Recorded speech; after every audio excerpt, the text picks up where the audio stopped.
Retour au bercail de la dernière vague des pèlerins nigériens, un sentiment de satisfaction pour le commissariat à l'organisation du Hajj et de la Umrah. Signature d'une convention de partenariat entre la Nigélec, Niger Post et Bicyc Niger à travers le nouveau produit de Niger Post dénommé Post Paiement. Bonsoir à tous. Audience cet après-midi au cabinet du président de la République, le chef de l'État Issoufou Mamadou s'est entretenu avec une délégation du Conseil national de la jeunesse conduite par son président Aliou Oumarou, qui a indiqué à l'issue de cette audience qu'ils ont présenté au chef de l'État les conclusions de leur récent congrès à Dosso et toutes leurs félicitations pour avoir réussi la libération des 4 otages français. D'abord, nous avons tenu à féliciter le président pour avoir réussi cette mission dite impossible, la libération des 4 otages français. Ensuite, nous lui avons adressé nos condoléances suite à ce qui s'est passé dans le département des Boboy et à Arlit. Puis, nous lui avons rendu en tout cas les conclusions de nos travaux. Vous savez que nous étions en session du 1er au 3 à Dosso, donc les recommandations lui ont été transmises. Puis les différentes préoccupations de la jeunesse nigérienne, l'emploi que vous connaissez et l'engagement en tout cas de la jeunesse nigérienne à l'accompagner dans son programme. Le programme dans lequel, comme vous le savez, la 8e priorité, c'est l'emploi des jeunes. Vous savez bien qu'il ne peut pas y avoir d'emploi dans l'instabilité. D'où notre engagement à organiser des rencontres périodiques pour sensibiliser notre jeunesse, en tout cas à se lancer dans des activités allant dans le sens d'apporter la quiétude sociale dans notre pays. Nous l'avons félicité aussi parce que, comme vous le savez, dans quelques jours, il va recevoir des plus hautes personnalités de ce monde, à savoir le secrétaire général des Nations Unies et sa délégation. Nous allons mettre aussi à profit l'arrivée de ces personnalités pour faire des plaidoyers à l'endroit de la jeunesse, pour faire des plaidoyers en tout cas pour notre cher pays.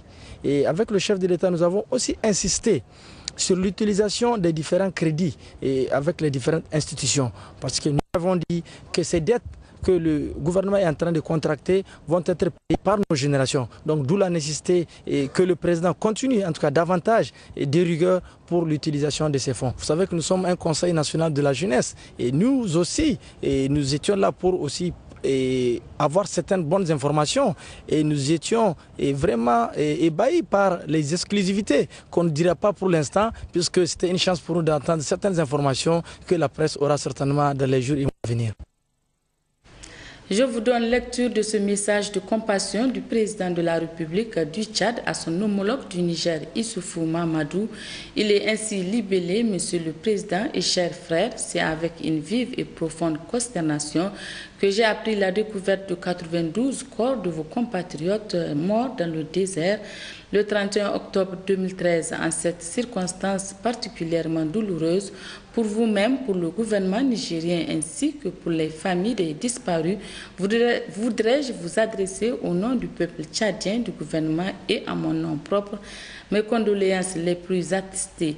En vous renouvelant toutes nos compassions, je vous prie de croire, Monsieur le Président et chers frères, l'expression de notre profond regret. Signé Idriss Déby Itno, président de la République du Tchad. Le président du Conseil économique, social et culturel CESOC, Moussa Moumouni Germakoy, a reçu ce matin en audience les membres du bureau du Conseil national de la jeunesse. La représentativité de la jeunesse au sein du CESOC a été l'un des sujets évoqués lors de cette rencontre. Le président du Conseil national de la jeunesse, Aliou Oumarou, à sa sortie d'audience. Nous lui avons fait le compte rendu de notre session ordinaire qui s'est tenue du 1er au 3 novembre à Dosso et lui adresser également nos condoléances suite aux événements qui se sont produits à Arlit et dans le Boboy. Puis nous lui avons demandé de continuer en tout cas à nous faire le plaidoyer puisque vous savez que plusieurs questions sont discutées au sein de cette institution où la jeunesse est malheureusement sous-représentée. Parce que 2 représentants seulement représentent la jeunesse nigérienne, nous estimons que, vu le poids démographique que nous représentons, cela mérite une forte amélioration. Et nous lui avons aussi demandé de s'impliquer fortement dans ces questions Parce que les questions de l'éducation nous préoccupent beaucoup. Et lorsque il y a problème au niveau de l'éducation, c'est la jeunesse de demain qui va payer le prix. Donc pour toutes ces raisons, le président, nous savons qu'il est déterminé à nous accompagner, puisque les plaidoyers qu'il a fait lors de la dernière session méritent d'être salués, tout en lui disant que notre jeunesse se mettra à ses côtés dans toutes les actions qui vont contribuer en tout cas au développement durable de notre cher pays. Le ministre des Transports a visité ce matin le centre des examens de permis, le centre de formation technique du transport routier, celui des visites et contrôles techniques des véhicules et la direction régionale des transports de Niamey. Objectif, s'inquiéter des conditions de travail et l'état des infrastructures dans lesquelles les agents offrent les services techniques. Compte rendu, Lemine Karima Digou et Isaac Issa. Le ministre Saleh Seydou s'est rendu en compagnie de ses proches collaborateurs au centre des examens des permis de conduire, au centre des visites et contrôles techniques des véhicules, en passant par celui de la formation aux techniques de transport routier et à la direction régionale des transports. À l'issue de la visite des différentes infrastructures et matériels et des échanges avec les agents et responsables des services techniques concernés, le ministre des Transports exprime ses constats. Au niveau du centre qui octroie les permis, il faut dire que dans l'ensemble, ça va. Mais au vu de la demande qui est forte, parce qu'ils m'ont fait savoir que par jour, ils ont entre 75 et 150 permis de conduire à passer, c'est extrêmement énorme. Là, nous allons voir effectivement dans quelles conditions nous allons améliorer au moins ce service pour qu'il soit quand même plus performant, en mesure de répondre au moins à la demande. Au niveau du centre de contrôle routier, ça, je crois que nous allons reprendre les choses en main. Le centre a été initié pour que ça puisse quand même permettre de réduire le taux d'accident. Parce que l'une des causes et l'un des facteurs des accidents, c'est peut-être aussi l'état des véhicules qui ne sont pas contrôlés. Or, ce que nous avons vu au centre, je pense que nous allons reprendre les choses pour que ça soit vraiment un système de contrôle plus rigoureux, plus performant et plus amélioré. Au niveau de la direction régionale, c'est vrai, à l'image de tous les services administratifs, il faut se dire qu'ils sont dans des conditions vraiment qui ne sont pas très bonnes. Parce que les bureaux sont exigus. Je pense que là, nous avons déjà pris les dispositions pour que le ministère quand même soit doté des bâtiments ou bien administratifs qui correspondent quand même et qui permettent aux agents de remplir leur travail. Mais d'ores et déjà, je crois que ce que nous allons faire, vous avez vu effectivement, tout est fait à la main. En 2013, on ne peut pas concevoir ça. Je pense que nous allons prendre toutes les dispositions. Pourquoi ne pas mettre un serveur central? À l'ère de nouvelles technologies de l'information et de la communication, le ministre Saleh Seydou estime qu'il est grand temps de moderniser les services techniques de transport afin de mieux gagner en temps, en ressources et en qualité de service au plus grand bonheur des usagers. Comme annoncé en titre, arrivé ce matin à l'aéroport Diori Hamani de Niamey de la dernière vague des pèlerins nigériens, le COHO s'est dit satisfait du bon déroulement du Hajj 2013, suivant le commissaire Garba Bello. Je voudrais d'abord, au nom de tous les pèlerins, au nom des membres du commissariat et à mon nom personnel, m'associer à la douleur nationale après la perte de nos compatriotes dans le désert. Je voudrais à cette occasion présenter nos condoléances à la nation nigérienne, au président Issoufou Mahamadou, au gouvernement, au Premier ministre et bien sûr aux familles des disparus. Et nous formulons tous la prière que le tout clément, le miséricordieux les accepte dans l'un de ses 8 paradis. Amen. Maintenant, concernant mes impressions, d'abord je faut remarquer que le vol qui vient d'arriver, c'est le dernier vol de la série des charters, des vols Hajj 2013. C'est le dernier vol et les derniers pèlerins vont en descendre et ils sont en train d'en descendre. Donc pour nous, l'édition Hajj 2013 est clôturée à partir de ce vol-là. Pour ce qui est de l'édition elle-même, je peux dire que c'est une édition qui s'est bien passée. C'est bien passé parce que les déterminants de Hajj ont été assurés et correctement assurés. C'est quoi les déterminants? C'est d'abord le transport aérien. Il a été bien administré, bien organisé à l'aller comme au retour. À l'aller, comme vous le savez, tous nos pèlerins ont atterri à Médine, ce qui nous a facilité l'organisation de leur séjour en Arabie Saoudite. D'abord le séjour à Médine, ensuite le transfert à la Mecque. Le deuxième déterminant, c'est le transport sur les lieux de culte, je veux dire Mina, Arfa, Muzdalifa et Mina et la Mecque.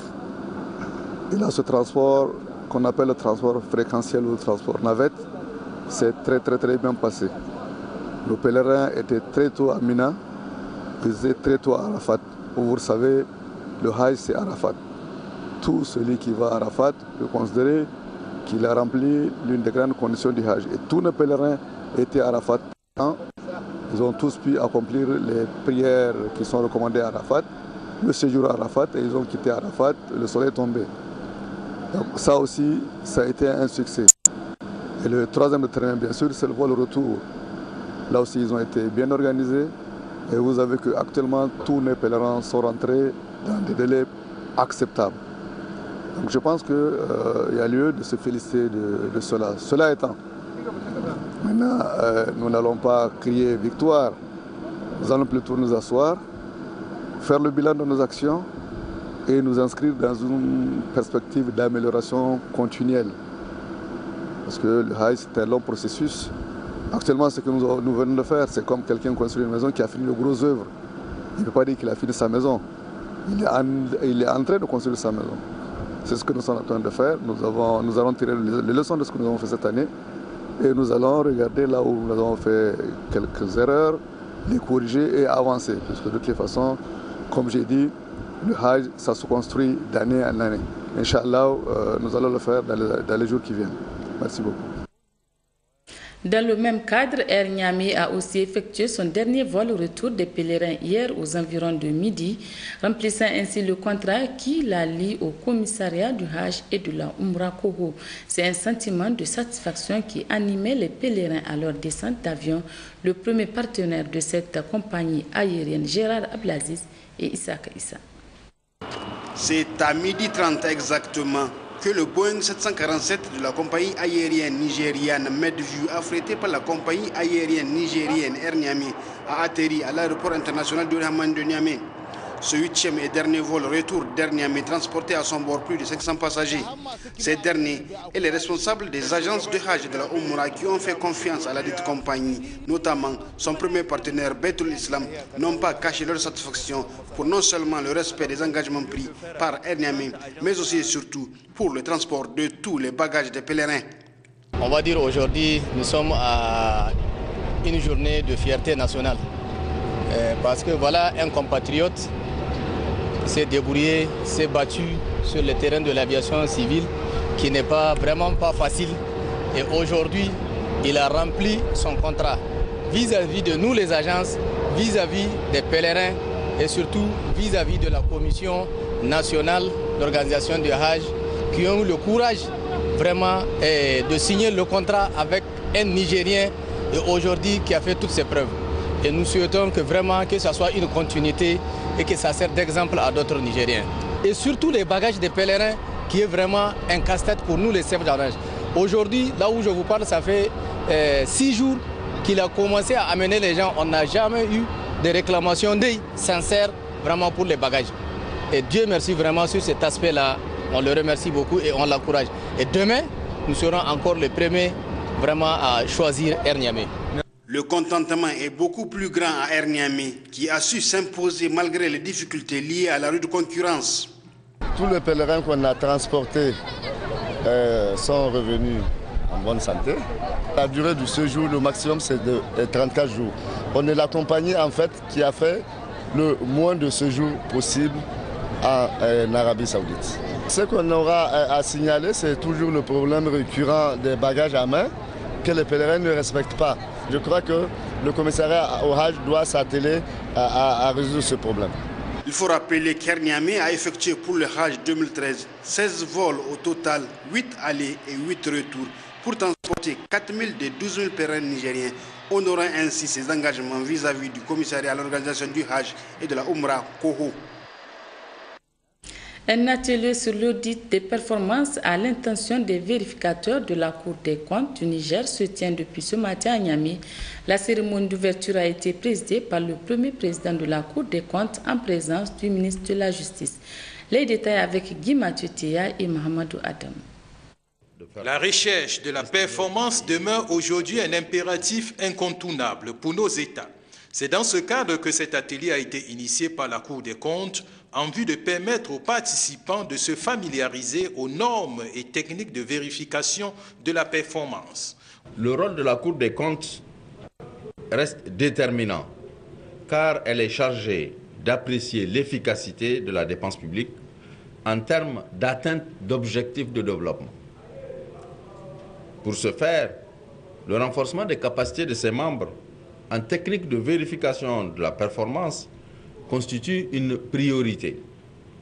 Et c'est donc dans cette perspective que le présent atelier est organisé, dans le cadre aussi de la mise en œuvre du programme de développement des compétences en audit de performance des institutions supérieures de contrôle, membres du Conseil régional de formation des institutions supérieures de contrôle des finances publiques de l'Afrique francophone subsaharienne, CREFIAF. Cette formation, qui se déroulera du 4 au 16 novembre 2013, avec les instructeurs du CREFIAF et de la Cour des comptes, vise à bâtir des compétences professionnelles locales en grand nombre en audit de performance au sein des ISC membres du CREFIAF. Elle vise aussi à encourager la mise en place d'une structure en charge de l'audit de performance dans chacune des ISC du CREFIAF. Encourager le partage de connaissances en audit de performance sur un plan local entre les champions et le personnel de l'ISC. Également, elle vise à aboutir à la réduction des rapports de vérification type en audit de performance et des guides locaux en la matière. Et enfin, vise à élaborer un programme de vérification en audit de performance. Au terme de cet atelier de la Cour des comptes, ces conseillers vérificateurs seront outillés sur la vérification de la performance des administrations dans la gestion des finances publiques au Niger. Un comité technique national de prévention, de gestion et de suivi des inondations 2013 était dans les départements de Tanout, Magaria et Kanché pour s'inquiéter de la disponibilité et de la distribution de cet appui de l'État aux sinistrés. Compte rendu Mariam Keita et Faji Bouka. Contrôler la mise en place et ou la distribution des intrants apportés par l'État aux victimes des inondations de 2013, contrôler les quantités et la qualité des intrants apportés aux ménages sinistrés, identifier les besoins urgents des sinistrés, discuter des leçons tirées par les responsables, avoir des informations sur les besoins en relèvement sont entre autres les objectifs assignés à cette mission du Comité technique national de prévention, de gestion et de suivi des inondations rattaché au cabinet du Premier ministre. À Zender, les départements de Tanout, Magaria, Kanté et Gouré sont touchés par ces inondations. À Tanout, tout comme à Magaria, les chefs de la mission Moussa India, qu'accompagne le capitaine Billo Ilias de la Direction générale de la protection civile et le capitaine Rabiou Mohamed Mahirou de la Direction régionale de la protection civile, s'est entretenu avec les préfets, respectivement Mohamed Oumarou et Souleymane Moussa, entourés de leurs collaborateurs et des membres du comité sous-régional. Pour le département de Tanout, 3 communes sont concernées, à savoir Gangara qui bénéficie de 14 tonnes 300, commune de Tanout 6 tonnes et celle de Walelewa 2 tonnes 300. Des données fournies par le préfet avec complément d'information des membres du comité. Une visite au niveau des communes de Gangara et Walelewa a conduit la mission, qui s'est entretenue là aussi avec les maires avant de rendre une visite de courtoisie au chef de canton de Gangara, Tambari Suleiman, qui a mis à la disposition des victimes un grenier, un geste salué par la mission. À Magaria, c'est 7 communes qui sont touchées, notamment Magaria qui a reçu 17 tonnes, Bandé 18 tonnes 100, Ouacha 34 tonnes, Yekwa 32 tonnes 600, Sassumburum 3 tonnes 600, Kwaya 38 tonnes et enfin Dantio, dont les informations ne sont toujours pas parvenues. La mission a visité le magasin de Kwaya où il ne reste que le stock de 2 villages à servir. À Kantier, le préfet Hamid Alassane a, en présence des membres de la mission, procédé au lancement de l'opération distribution de l'appui apporté par l'État aux sinistrés et dont le département bénéficie de 13 tonnes 600 à repartir aux différentes communes touchées. Les bénéficiaires remercient cette marque d'attention et ce geste humanitaire du gouvernement à leur endroit. Le phénomène des inondations qui sévit encore cette année dans la région de Difa a déjà occasionné d'importants dégâts matériels. C'est le cas du village de Rouda dans la commune de Chétimari où plusieurs ménages ont été évacués. C'est le constat fait ce matin par notre équipe régionale à l'issue de la visite effectuée par le préfet du département de Difa. Compte rendu Abdraman Boukari et Abdraman Maz. Les inondations nées encore cette année d'une certaine crue exceptionnelle de la rivière Komadougou-Yobé, observée depuis près de 2 semaines dans la région de Difa, ont déjà commencé à occasionner des dégâts dans plusieurs villages riverains. C'est le cas du village de Rouda dans la commune rurale de Chétimari, où quelques 100 ménages totalisant près de 700 personnes ont déjà évacué le village pour se frayer un autre abri, laissant ainsi derrière eux tous leurs biens. Ces eaux ont, au cours de leur passage, emporté tous nos champs de poivrons et de riz. Et maintenant, c'est le village même qui est totalement menacé, raison pour laquelle nous avons traversé pour nous installer sur cette dune que vous voyez ici. C'est donc pour voir de visu l'ampleur de la situation que le préfet du département de Difa, M. Inoussa Saouna, à la tête d'une délégation composée du maire de la commune rurale de Chétimari, M. Jibrila Malam Kalla, et des cadres départementaux en charge du développement rural, s'est rendu ce matin sur les rives du village de Rouda, où il a trouvé de nombreuses familles qui continuent à faire la traversée. En somme, le constat n'est pas du tout reluisant. Comme vous l'avez constaté, on ne peut pas avoir accès au village. Le village est entièrement dans l'eau. Les populations ont pu utiliser, en tout cas les bras valides, pour protéger le village afin de pouvoir sortir les femmes et les enfants. Nous sommes dans une situation à peu près comme l'année passée, au même moment, sinon j'allais dire pire. Selon donc les services de l'hydraulique, l'année passée à la même la cote des eaux est de 415 et aujourd'hui on est à 451, soit une augmentation de 36 cm. Donc je pense que nous sommes vraiment dans une situation de catastrophe qui a menacé déjà le village de Rouda. Au vu de la menace qui pèse encore dans plusieurs villages riverains, le préfet du département de Difa, M. Inoussa Saouna, a saisi cette occasion pour lancer un cri d'alarme afin de venir en aide à ces vaillantes populations encore frappées par ce phénomène d'inondation. Actuellement, nous avons près de 700 personnes sous les bras. C'est l'occasion en tout cas de lancer un appel aux partenaires